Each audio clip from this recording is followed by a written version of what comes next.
என்னது இது? திரள் நீதி குஞ்சுகளாடி, எடிட்டாடி, முட்டை ஓடு குஞ்சுகளாடி, எடிட் பண்ணி போட்டுறீங்களா எங்க தாவேக்காவை சேர்ந்தவங்கள. இவங்க 2 பேரும் எனக்கு யாருன்னெல்லாம் தெரியாது, ஆனா அவங்க ஆம்பளைங்க தான். அது மட்டும் நான் சொல்ல. உனக்கு எப்படி தெரியும் அப்படின்னு வராதீங்க. அவங்க ஆம்பளைங்கன்றதுனால தான் கரெக்டான ஒரு கேள்வியை உங்களை கேட்கறாங்க. அரசியல் ரீதியா கருத்து வேறுபாடு தெரிவிக்க இயலாத உங்களுக்கு பேச தெரியனா விட்டுருங்க. அதை விட்டுட்டு எடிட் பண்ணி போட்டு என்னத்துக்கு நக்கின்னு சாவறீங்கோ.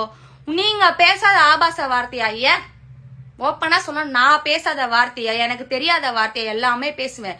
பட் அரசியல் ரீதியா பேசும்போது எவ்வளோக்கு எவ்வளோ தன்னடக்கம் முக்கியமோ அதை பார்க்கணும்.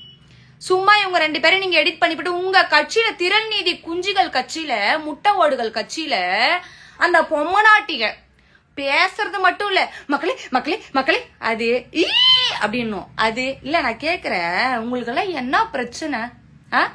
என்னத்துக்கு இவங்களை எப்படி எடிட் பண்ணி போட்டுக்கிறீங்க? ஏன் சாவு வரப்போதா உங்களுக்கு? ஏழ்ற ஆரம்பிக்க போதான்னு கேக்குறேன் நான் உங்களுக்கு. அரசியல் ரீதியா கருத்து வேறுபாடு தெரிவிக்க தெரியாத உங்களுக்கு எடிட் மயிறு முக்கியமா? நான் பேசாத வார்த்தையே இல்ல, எல்லா வார்த்தையும் நான் பேசுவேன். புரியுதா? இது இன்னைக்கு நேத்து இல்ல, நான் ஒரு 9 வருஷமா பேசக்கூடிய வார்த்தைகள். இன்னைக்கு வந்துட்டு கட்சிக்கு ஆதரவா நீங்க என்னத்த பண்ணி கிழிக்கிறீங்கோ? உங்க தலைவனையே கிழின்னு கிழிச்சுன்னு கூட நாங்க கருத்து வேறுபாடு தெரிவிக்கணும்னா அது மட்டும் தெரிவிக்கணும். உங்க கட்சியில இருக்கிற பெண்கள் பேசக்கூடிய வார்த்தையில இருந்து, அந்த கீழே அந்த பயோல போடுறதுல இருந்து, ஒரு ஹேஷ்டேக் கொடுக்கறதுல இருந்து எல்லாமே மானாவாரியா கொடுத்துப்புட்டு எடிட்டு மயிறு உங்களுக்கு கேடு கட்ட மயிரான்னு நான் கேக்குறேன். அவனுங்க ஆம்பளைங்க தான், அவனுங்க ஆம்பளைங்க தான் சொல்றேன். எங்க கட்சியை சேர்ந்தவர்கள் அத்தனை பேரும் ஆண்கள் தான். உங்களை மாதிரி அப்படி கிடையாது. புரியுதா?